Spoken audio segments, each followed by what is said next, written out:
Okay, we're back. Good? Mm-hmm.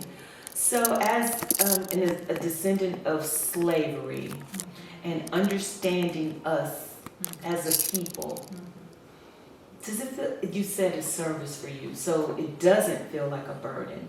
No, it doesn't. It feels like an honor because what I am trying to do is help literal giants who have been knocked down, who are drowning in 4 feet of water, who don't realize that they are giants, and all they need to do is be reminded of who they are, and that if they stand up, they can conquer it all.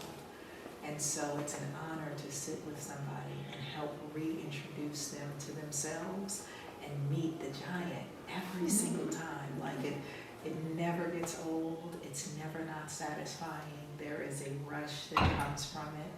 And in watching someone release the burdens, the grief, the guilt, the sadness, the fear, and stepping into their power and helping them realize that every single experience that they have had is their qualification to help somebody else, that we're all just links in the chain. Like that is everything for me. It is everything for me. Yeah, it's like, I don't want to be a dot, I want to be the line that connects the dots. So when you think about that as just that line, so that you have this dot, you have the person here, and you understand that this is the dot that they need to get to, and no matter the length, you understand that you're this line. Is it, what feeling when you see a person transform through your God-given gifts and talents, how does that feel? It feels like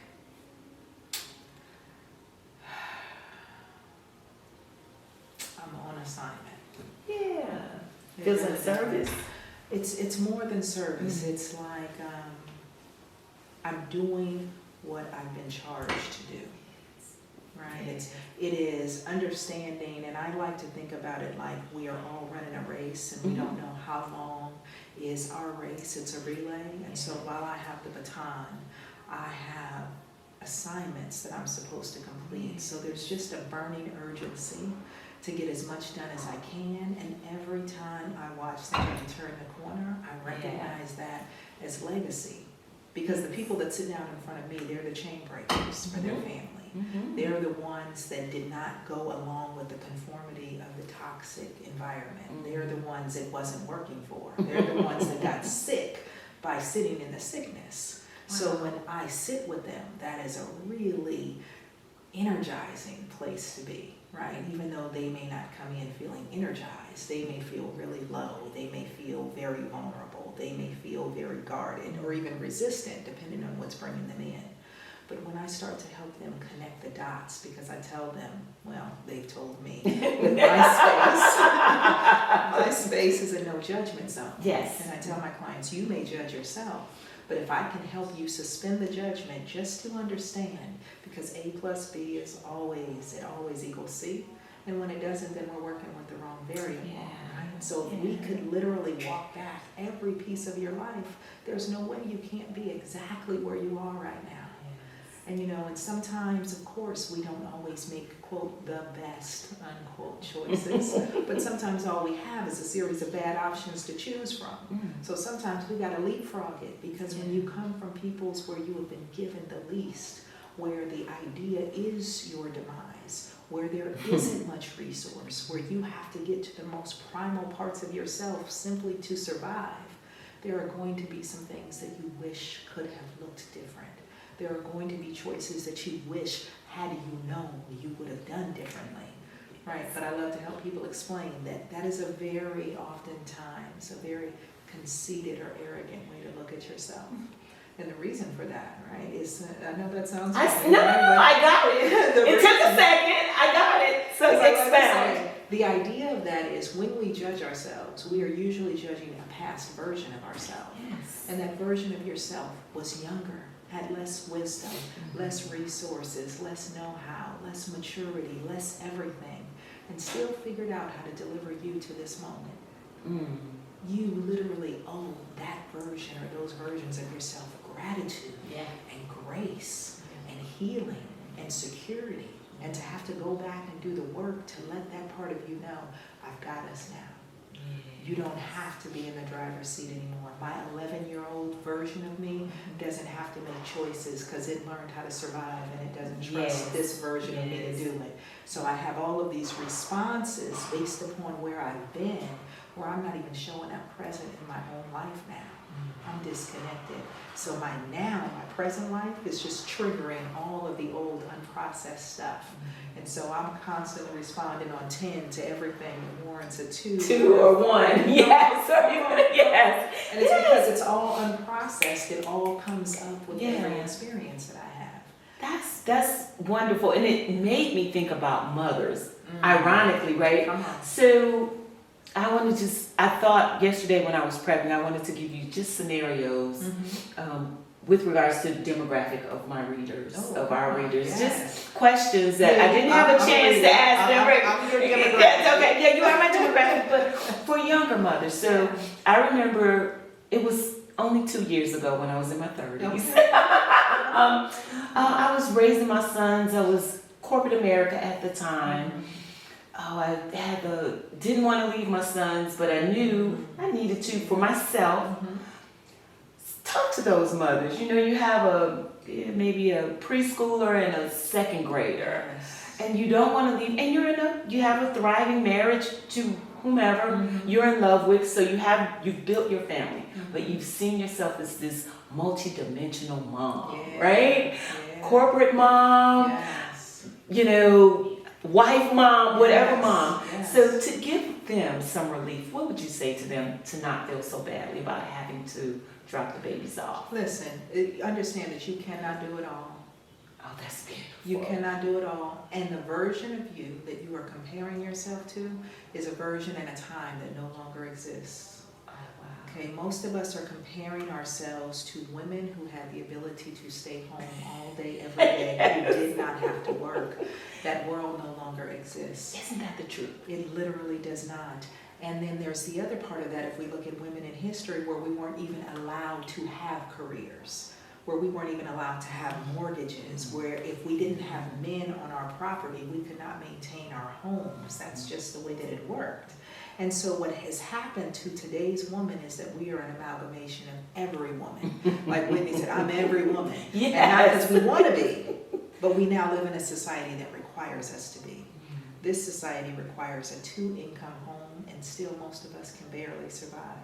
This requires us to have the balance because so many of the men of today knew their grandmothers and want women like their grandmothers, but don't realize that their grandmothers got to stay home, right? So we want a woman who cooks and cleans like grandma, but who brings home the check like grandpa, right?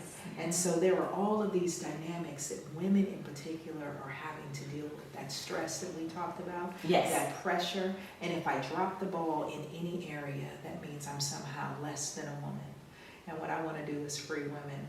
I want them to recognize that how you have it all is to recognize that there is no such thing as perfection. And your children will be better served by your own happiness and joy. The number one indicator of how well a child does is how happy his or her mother is. Wow. And so if you don't take care of yourself, do not get lost in your children. You have to find it's not about the balance, it's about all of it. There is no such thing as balance, so we're constantly learning, right? No such thing as balance. There's never going to be balance. Listen, wow. There's always going to be dishes left in the sink if you want to go have quality time. There's always going to be a load of laundry if you want to get romantic in the bedroom with your husband. Okay? There's always going to be the work project where the deadline has to get pushed back a little further if you want to make it to your child's luncheon. There is not a balance. It is doing the best that you can, but not allowing yourself to be overwhelmed by your situation. How do you not allow yourself to become overwhelmed? I don't want free therapy. I just want help for the women. I want to give it to you. I do it every Friday. You can turn this into Free Advice Friday today. Okay? Free Advice Friday. Okay. Right now today. Okay. The balance or the lack of balance really is about trying to do it all and make it feel effortless. We think that we're not supposed to feel tired, but we forget that we're laboring. We forget that everything that we're doing requires work. And so here's the hard part. The hard part is deciding what's most important and not allowing ourselves to become overwhelmed by taking on more than what we have capacity for. Most of us, whether it's in our spending or in our scheduling, we keep pushing ourselves right up to the limit. Constantly, right? Burning the candle at both ends, and especially with Black women, you know, we have what we call this Black superwoman syndrome. That is a very real thing, by the way. And we just continue to go, thinking we have to be everything all the time to all people except for ourselves. And we will continue to go until we reach burnout, not recognizing what we are literally doing to ourselves. So when they say Black don't crack, because then we still try to make it look all put together. Right, with the super glue. Come on, the lashes, on the nails, on the hair, because we got alopecia, we got nail funguses, we got everything is happening. But I love to tell folks when they go, well, child, you know Black don't crack, and we do, and I go, well, yes it does, from the inside out.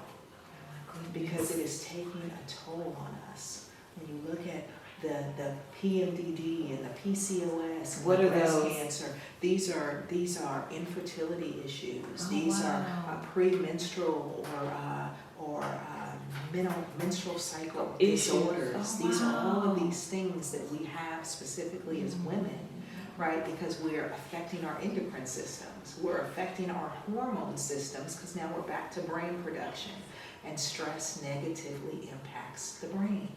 It negatively impacts every experience that you are having. And so when you stress yourself out by telling yourself stories about how to be superwoman and then trying to live your life in such a way, you increase the stress in your body, which means you increase all the stress hormones in your body that flows through your bloodstream into every organ that you have. And you are literally killing yourself slowly. That's way too much to unpack. And I had another question because I like for our family and friends to get to know. Yeah. Who is Dr. Spirit? So what do you do? Like when you're not therapying people or you're not doing your own show or when you're not doing your therapy, what are you doing?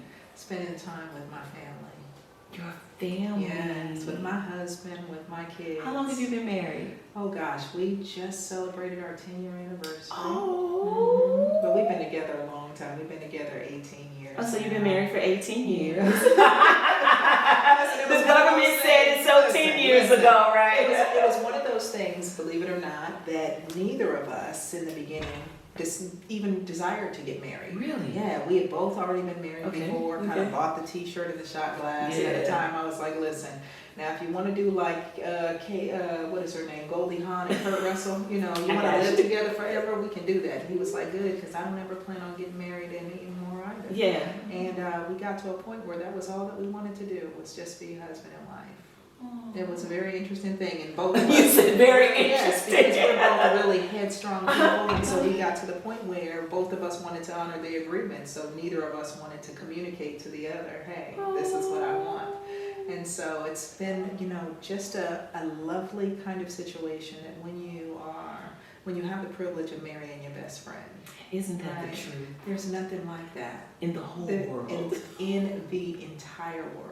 And sometimes you have to have a series of bad experiences in order to really be able to appreciate the good. Well, I would say you have to, absolutely. Not sometimes. It's an unfortunate thing. Yeah. What I would say is if we had therapy a lot earlier in life, then we wouldn't. You better say that again. For the people in the back. If we just had therapy earlier in our lives, because we would be healed, we wouldn't be in all of these trauma bonds with people that we don't We would show a whole. Come on. And not attracted to or choosing the familiar, which is toxic, right? And so sometimes you have to go through a whole host of things so that you can appreciate the difference, but you also have to be willing to do your work so that you can warrant what you seek. So we got some of her family. Y'all want to know.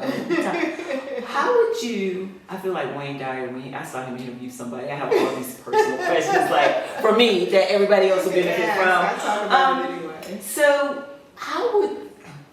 So the Black male image, when it comes to mental health, how would you speak, if you could address it, if you want to address it, how would you address that? Like the stigma of the Black man and him not they don't they don't understand the beauty of therapy, or is that a stereotype? Is it the truth?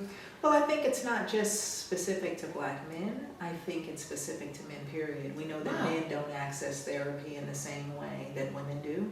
We also know that men don't show up in the therapy space in the same way women do. How so? So, for example, when we talk about Black clinicians, just in general on the other side of the couch, Mhm. we make up roughly less than 4%. No way. Yes, of the entire field of licensed In the whole professionals. world? In the, let's just In the talk about country. In the country. That's the Right. whole world to Come me. on. 4%? Across the country. Not just Atlanta, and I'm not No, talking in about Atlanta, Georgia. We're much more concentrated, so you're luckier to be in the South. You're Right. more likely to have a Black clinician. Wow. But yeah, so 4% in the entire country, which And is of why that it's so female, Black female. 6 to 1.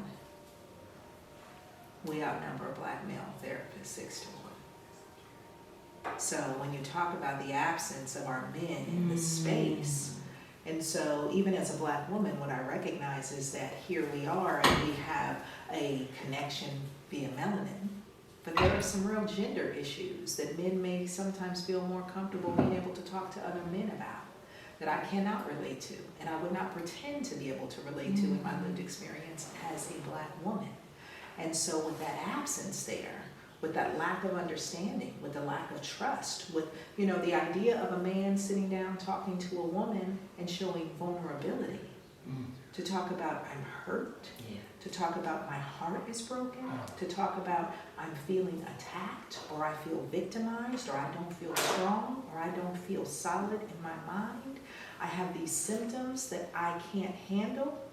For a Black man to do that when his entire identity is wrapped up in his manhood, when he is the backbone of not just our society, but of civilizations. So for an individual man to sit back and say, I need some help, and if I reach out for help, I'm likely reaching out to somebody that doesn't look like me, that doesn't sound like me, that can't understand me, that I'm supposed to be helping and protecting. Think about what that does to a man. And so you have to meet him in a really gentle space that says, brother, son, husband, daddy, I love you, and I get you. And we are in this fight together because we have been since the beginning of time, so there is no judgment, there is no shame. Let me help you. Let me help heal you so that you can continue to do the work, because we need you to be well. Well, I hate we only have 10 minutes. Thank you, Talia.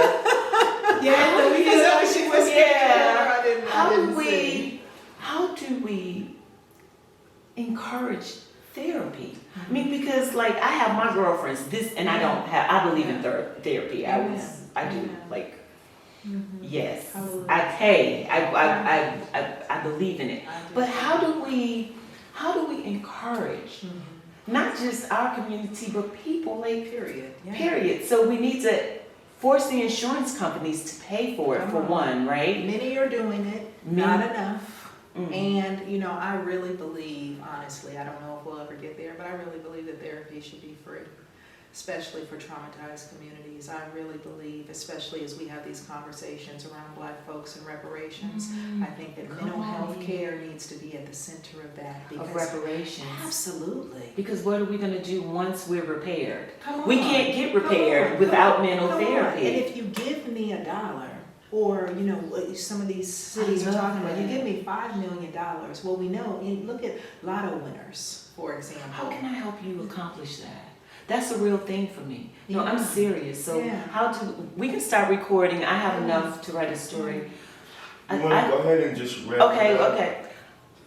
Well, Dr. to answer your question, because I Yes. think it's important for other people to know this too. It's part of the macro programs that we're developing at our office.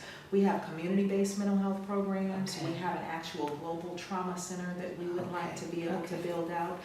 The work and the infrastructure is there. What we need is the support. What we need is the sounding of the alarms. What we need is the amplification of the message of mental health. We have trauma all over this world. And what we need to recognize is that we are interconnected. So no matter how well my wellness is, if it's tied into your toxicity or your need to process your healing, then it is still going to impact me. And I'm going to have to use my energy in order to be able to either survive you or help pull you along. So we're all really interconnected. And so what I think it's really about is how do we continue to amplify and simplify the importance of mental health, as it is a basic human function. And if we're not paying attention to it, it is taking its toll on us. It is wreaking havoc on us. And so it should be really a preventative kind of model. In the same way we go get our checkups, our oral exams, all of these other things. We Car need to tune up. We get our cars tuned up. We need human come on, it's time for your maintenance. annual. Come on, it's time for your teeth cleaning. Just to see where you are. Most of us have never even had a mental health screening to know. Might I have an anxiety disorder? Might I have a depressive disorder? I don't recognize why I'm self-medicating. I don't know. I don't recognize why I need a drink of wine every night, or why I get high every night, or to wake up. I don't recognize why I need melatonin in order to help me sleep. I don't recognize why I'm in these serial monogamous relationships. I don't know why I'm gambling. I don't know why I'm driving fast cars. I don't know why I'm a workaholic and I can't stop even though my bank account is okay. We don't recognize these to be functions of self-medicating behaviors because there is trauma that we are trying to be able to just constantly keep getting relief from. Well, Dr. Spirit, how do you find the trauma? Because, my teenage, well, he's not a teenager anymore. But, we have children who smoke weed. Absolutely. Just continue to, and then we have adults who enjoy it, or we have. I love to ask the question though, you enjoy it, why? What does it do? Because see, what it's doing is relieving a symptom. It's taking you somewhere else. It's a form of escapism from the pressure that you're experiencing. Well, what pressure? So me, because I'm this person who I'm always investigating me. Because if I can solve me, I can solve everything about me, right? I'm solving me. So that's my life's work, to solve me. So to ask the question, so if I want a glass of wine, I know exactly why I want it. But I'm an anomaly, so not too many people. How do you get a person? Yeah, I've been doing my work.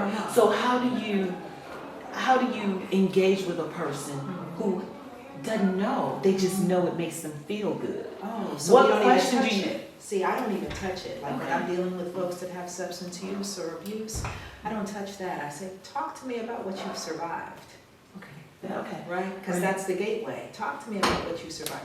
How is school as a teenager? How are you experiencing school? How are you experiencing life? How are you experiencing your parents? How are you experiencing your future?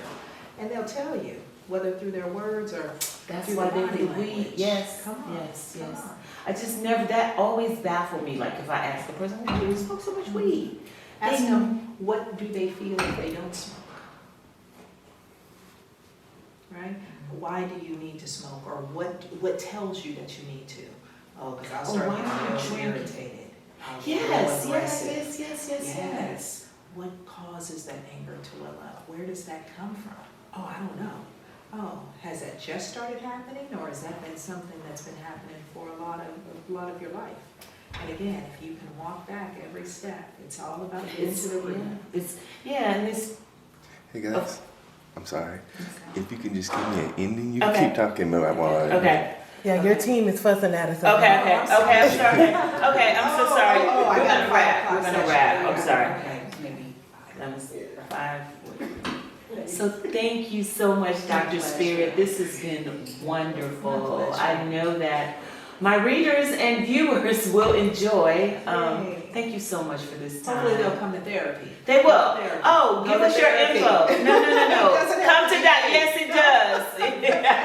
Yes, it does. It should be. So we can find. I'll make sure that everyone can read reach you. Yes. I love your business information so that they can reach a real. I mean, Yes. Instagram and social media is wonderful. Yes. Because we like to get your Real information. therapists, and we have a group practice, so we Yes. have several therapists. Yes. And they can find us at T2S Enterprises. Okay, T, T2S. the number 2S. Enterprises.com Yes. or Yep, they can go to .com. Okay, They can- okay. Or anywhere on all social media, they can find us there. They can find my personal handle, Talk to Spirit. It's Talk the number 2 Spirit Okay, on all okay. social media. But yes, get into therapy. Call. We can help you. immediately. Yeah, Yes. no, we're gonna Yes. push them to you. I mean, there's trust here. If they Yes, trust me and I absolutely, trust you, absolutely. we have established the funding. So we got it, Rich. We're good. We got it. Thank Okay, you, guys. thank you. Okay. Thank you. This was wonderful. Please, my pleasure. Whatever I can do to help you, really.